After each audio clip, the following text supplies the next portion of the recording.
After a week and a half traveling without strength training, decided to come back into the gym today for a beautiful leg day to show the body who's boss. So we're going to start off with some self-myofascial release or foam rolling, 20 to 30 seconds on everything that you're being shown. The back goes first, and then working on the hips and the glutes before going over to the hamstrings, putting all the weight on each individual hamstring at a time, and then rotating left and right, just moving around, trying to get every muscle fiber sort of loosened up and just ready because we're going to hop into squats immediately after doing our warm up. Again, with the calf, you're going rotating left, right, sort of moving back and forth, and then going over to the quad. I really like to, when I find a place that is bothering me, I'll bring my heel to my butt and turn it side to side. Really just trying to wake everything up, and especially when you've been traveling or out of the gym, this is a good practice so that the soreness after working out isn't as bad, but also it helps you not injure anything that can happen, especially when you're doing compound movements like a barbell squat or a deadlift or anything overhead. I usually do this movement, this mobility routine, no matter what body part I'm training. It just helps me stay limber, and I definitely have all my clients do it as well. A very tight spot for me is my calves. I've always struggled with it, so a band around the front of the calf and then stretching it out all the way, and then having a weight above the knee, just keeping the heel down, driving that knee over the toe, as well as opening up the shoulder capsules since they are going to be hands behind the head while we're squatting. Just making sure our body's primed and ready to go for the race. And then today is going to be 4 sets of 15 reps, keeping it higher reps. Just want to get the body moving, get everything flowing. And after traveling and being sort of immobile, we went to a place with minimal gym access. So mostly walking, and then obviously a lot of sitting with flying and recovering just mentally from exhaustion. We want to make sure that I'm not pushing the weight too much. Just want to get the body in stretch positions and help it recover. So sadly, my body got the best of me today. On one rep of this squat, I came down low and I felt my pelvis like twinge a little bit, and a pop sound off in my lumbar spine.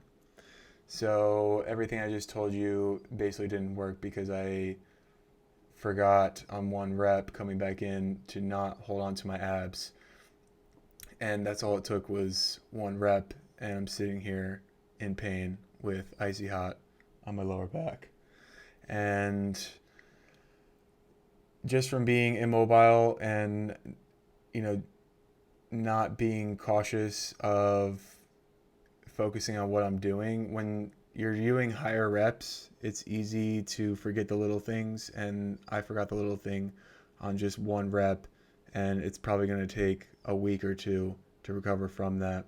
The back injuries always suck. You can see immediately after finishing that set, I felt it right in that lower spine, but we still did a little bit of RDLs after that, just to strengthen the hamstrings and balance it out, and then hit 5 sets of 15 reps on leg extensions and supersetted that with 15 reps of single leg bodyweight calf raises on each leg. 5 sets of this just to get that volume in, and being able to do the leg extension works the quads without putting any load on the spine, since right now I knew it wasn't going to be as bad, but as soon as I started to cool down, it was going to get worse. So to finish up the workout, doing some dead bugs with a slow eccentric drop of the heel. Also working the hip flexor, but keeping your shoulders off the ground allows the abs to really work. And that contraction is going to carry over and help me not make the mistake I made today again.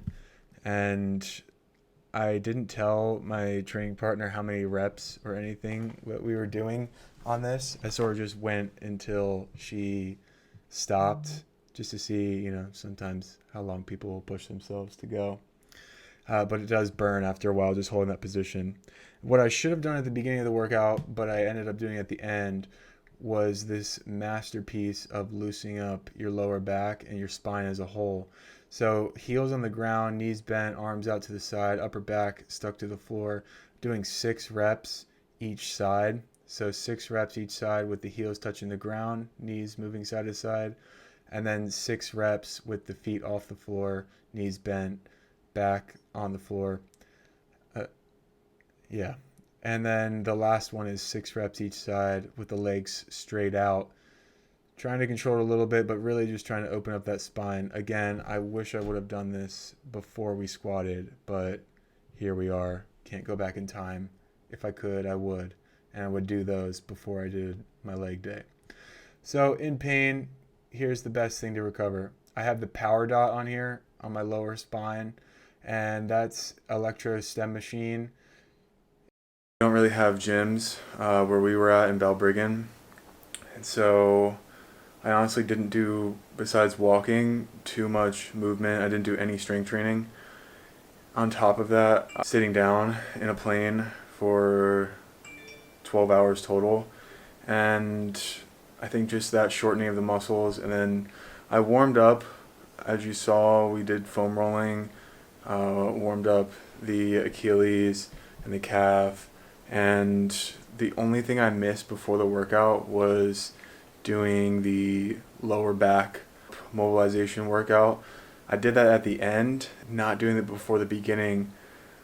On one of the reps, I kept it light. We were doing 4 sets of 15 on barbell back squat, but on one of the reps, I came down and my pelvis sort of twinged, and I just felt it immediately. It was like a small little pop, and from that point on, I knew that I sort of messed something up.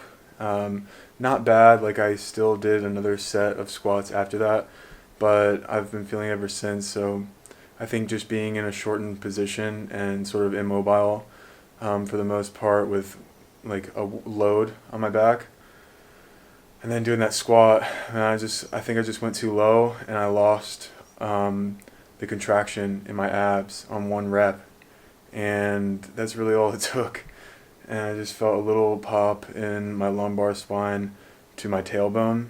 We were told in college, always ice bath after practices and stuff, but as I've learned in my personal training career, is icing doesn't actually help the part of the body recover quicker. It sort of decreases blood flow, and the studies that they've done on mice, and mice actually have similar muscular tissue to humans.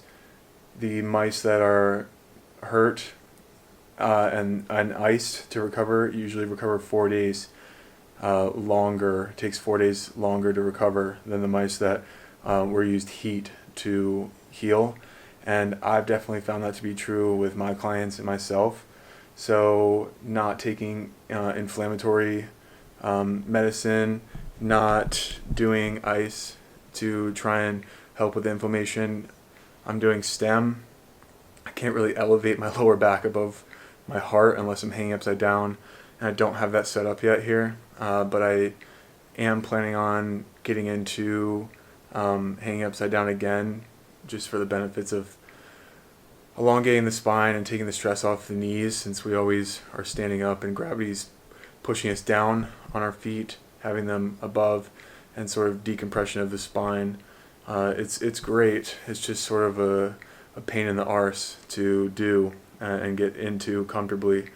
And also you have to sort of like build up over time, because you'll feel like you want to pass out after a minute of doing it. But before I moved, I was up to about like 5-7 minutes consecutively doing it, and I want to get back to that.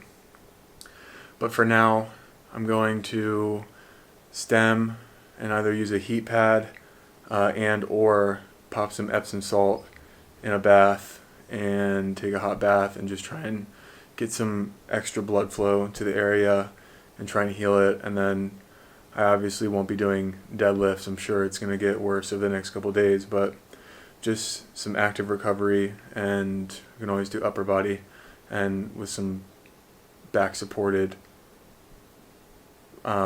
exercises for the back day, of course.